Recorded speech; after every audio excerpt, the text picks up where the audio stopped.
Shalom, nama saya Bintang, saya pewarta BPK PKK Keuskupan Surabaya. Saya akan membagikan renungan mengenai menjadi terang dari Matius 5 ayat 14 sampai 16. Dikatakan kamu adalah terang dunia, kota yang terletak di atas gunung tidak mungkin tersembunyi.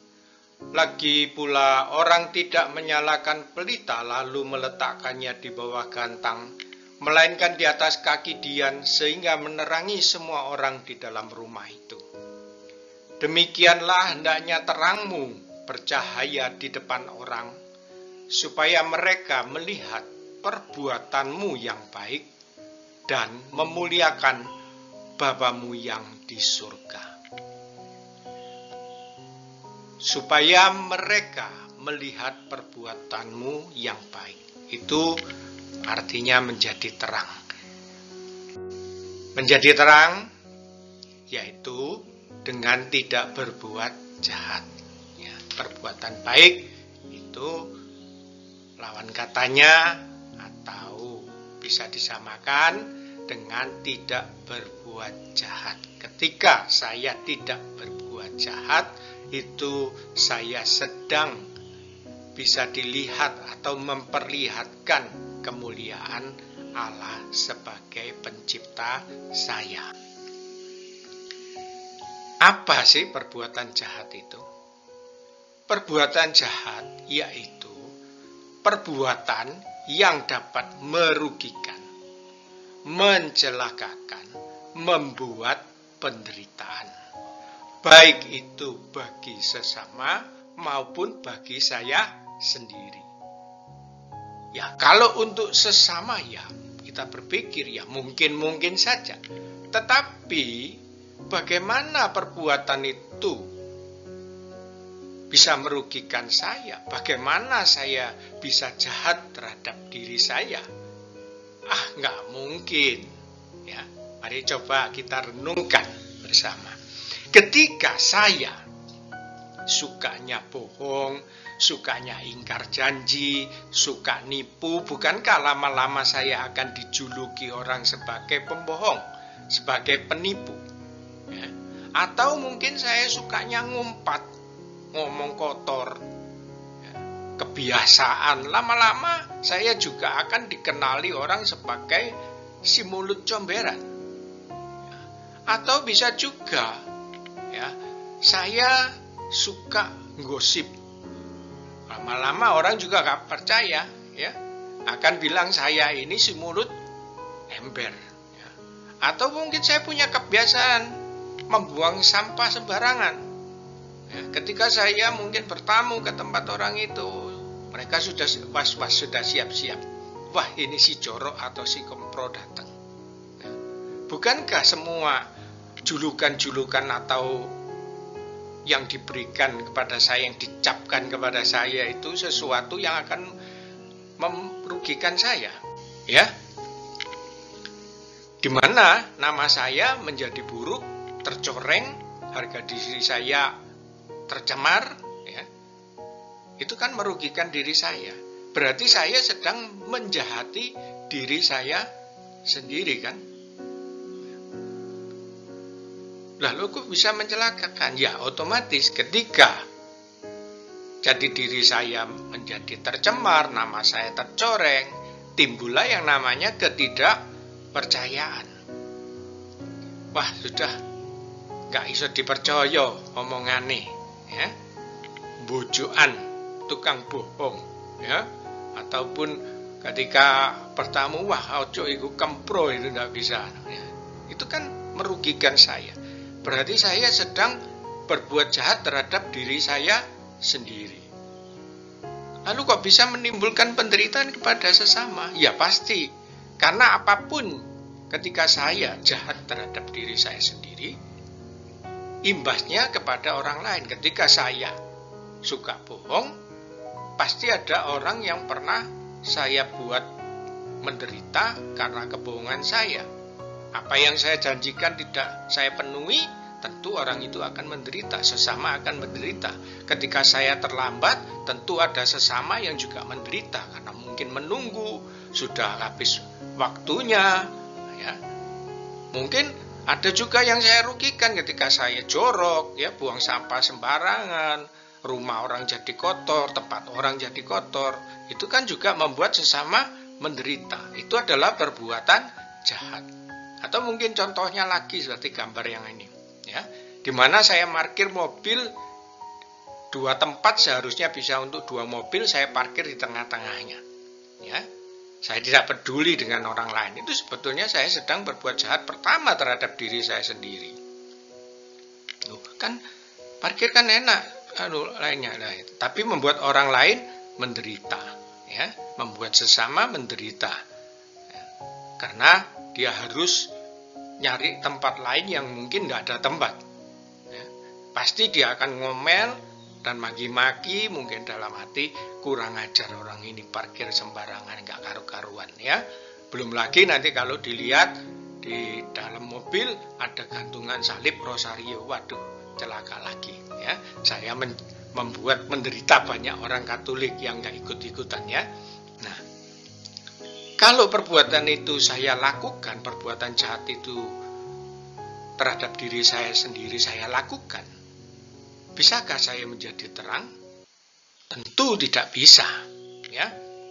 Nah, tentu tidak bisa menjadi terang, ya. Ingat, kenapa? Karena tidak dapat dipercaya. Sebuah berita atau warta dapat dipercaya kalau pewartanya dapat dipercaya.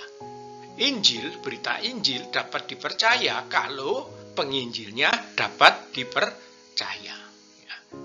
Semua perbuatan yang dapat merugikan diri saya sendiri, mencelakakan diri saya sendiri, ya, menimbulkan penderitaan bagi saya sendiri, selalu akan punya imbas kepada sesama. Maka perbuatan-perbuatan jahat itu pasti tidak dapat menampakkan kemuliaan Allah. Wujud tidak dapat mengasihi Allah. Karena dengan perbuatan jahat pasti tidak bisa saya mengasihi Allah. Maka di dalam 1 Yohanes 4 ayat 20 dikatakan, jikalau seorang berkata, aku mengasihi Allah dan ia membenci saudaranya, maka ia adalah pendusta. Karena barang siapa tidak mengasihi saudaranya yang dilihatnya, tidak mungkin mengasihi Allah yang tidak dilihatnya. Nah, coba saya ganti, ya, kata membenci itu dengan kata lain, yaitu tidak mengasihi. Ya. Maka yang terjadi adalah seperti ini kalimatnya. Jikalau seorang berkata, aku mengasihi Allah, dan ia tidak mengasihi sesamanya, maka ia adalah pendusta. Karena barang siapa tidak mengasihi sesamanya yang dilihatnya, tidak mungkin mengasihi Allah yang tidak dilihatnya. Ketika saya tidak dapat mengasihi diri saya, imbasnya orang lain juga mengalami kerugian, mengalami penderitaan, berarti saya mencelakakan juga mereka, berarti saya berbuat jahat. Berarti ketika saya tidak bisa mengasihi diri saya sendiri, otomatis sama dengan tidak bisa mengasihi sesama, otomatis pula tidak dapat mengasihi Allah. Karena dalam diri saya adalah ciptaan Allah, tidak saya hargai, saya jahati, berarti saya juga menjahati Allah. Ya. Semua itu berawal dari ketidakmampuan saya mengasihi diri saya sendiri. Kalau saya mengasihi diri saya sendiri, pasti saya akan berusaha menghormati diri saya. Ya, saya akan menjaga kehormatan diri saya sendiri. Kalau saya mengasihi diri saya sendiri, maka tentu saya akan menghargai diri saya sendiri. Saya tidak akan merendahkan nilai diri saya. Kalau saya bisa mengasihi diri saya sendiri, maka tentu saya akan peduli dengan keselamatan diri saya. Saya tidak akan merusak diri saya. Saya tidak akan menjatuhkan diri saya ke dalam dosa. Saya akan menjaga keberadaan saya dengan baik dan benar. Ingat, sesuatu yang baik belum tentu benar. Misalkan untuk tubuh saya perlu makan. Makan itu baik. Tapi kalau berlebihan tentu tidak benar. Nah, itu maksudnya baik dan benar. Kalau saya mengasihi diri saya, tentu saya akan memberikan pada diri saya sendiri. Saya akan berbuat terhadap diri saya sendiri sesuatu yang baik dan pasti harusnya benar. Ya, ini utamanya.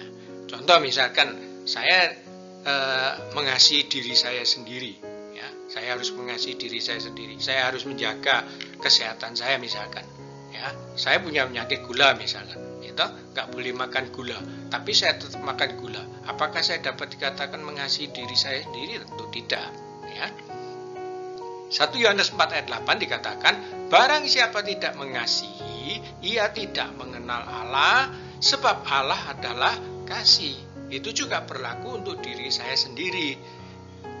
Barang siapa tidak mengasihi dirinya, ya, ciptaan Allah, ia tidak mengenal Allah.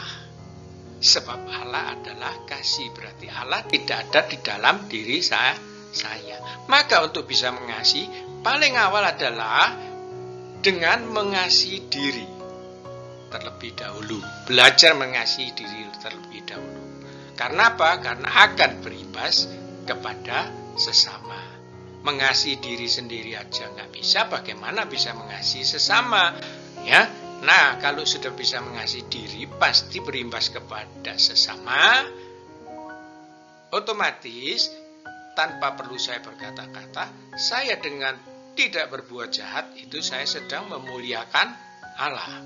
Dalam Matius 22 ayat 37-39 dikatakan, jawab Yesus kepadanya, kasihlah Tuhan Allahmu dengan segenap hatimu dan dengan segenap jiwamu dan dengan segenap akal budimu. Itulah hukum yang terutama dan yang pertama. Dan hukum yang kedua yang sama dengan itu, yaitu sama dengan artinya tidak beda, tidak levelnya beda, ya. Ialah kasihlah sesamamu manusia seperti dirimu sendiri. Kasihlah sesama manusia seperti dirimu mengasihi dirimu sendiri.